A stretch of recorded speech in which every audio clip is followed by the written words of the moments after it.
Oh, hey guys.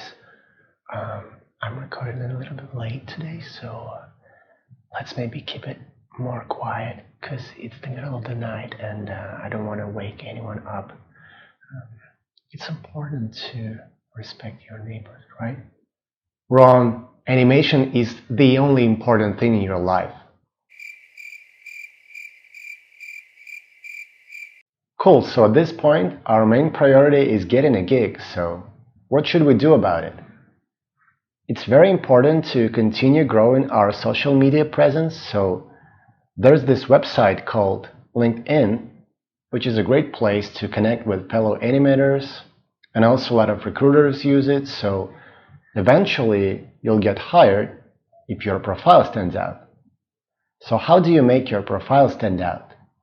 First of all, when you sign up and you put your name in there, there's this thing called headline where people usually put their current occupation, but since you're not working anywhere yet, this is what you say. You say professional animator.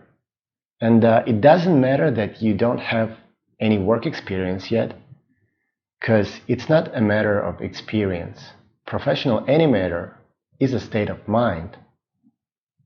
And when you put those two words in there, it increases your chances of getting hired like 100 times, because when recruiters are looking for animators, they usually want them to be professional. And also there's this thing called about, which is a section where you can put a brief description of yourself.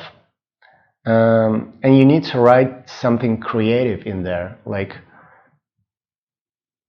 you can write something like this: animator at day, actually animator at night too, because you're going to be doing a lot of overtime when you start working, so maybe just don't write anything.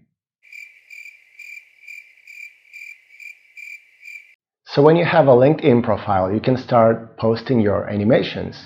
And when you do post your shots, make sure you emphasize how little time you spend doing that shot. Like say, I animated this in 2 hours, so people know how fast you are.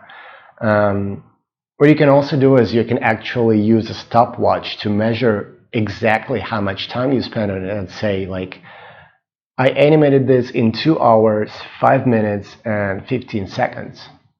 And the good thing about LinkedIn is other animators can give you feedback, which is what you want.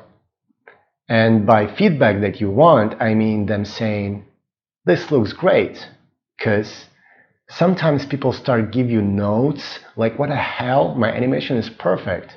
So what you do to these people is you block them, and that way you practice blocking as well.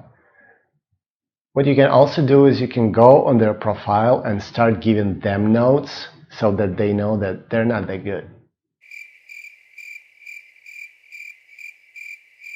Okay, so having a LinkedIn profile is great, but if you really want to gain a big following, you need to create an Instagram account.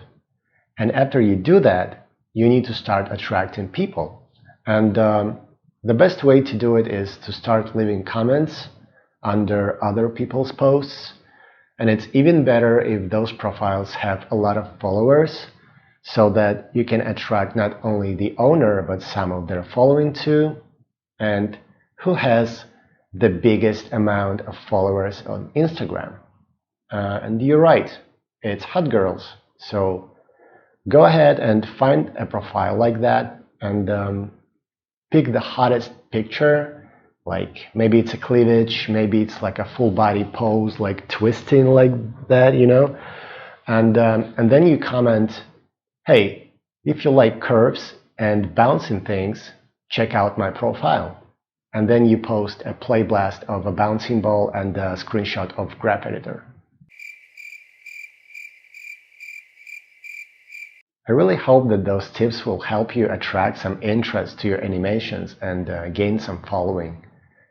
You know, someone can always say like, hey, why do you need a random person to admire you so much? Why are you so willing to be trapped in a loop of constantly producing content just to be glorified? by the people who don't matter to you. Like, isn't it a waste of time? And you should better spend your time doing things that bring you actual joy and happiness instead of being obligated to do social media posts just to stay relevant for those people. Like, are you that insecure? And my answer to those people is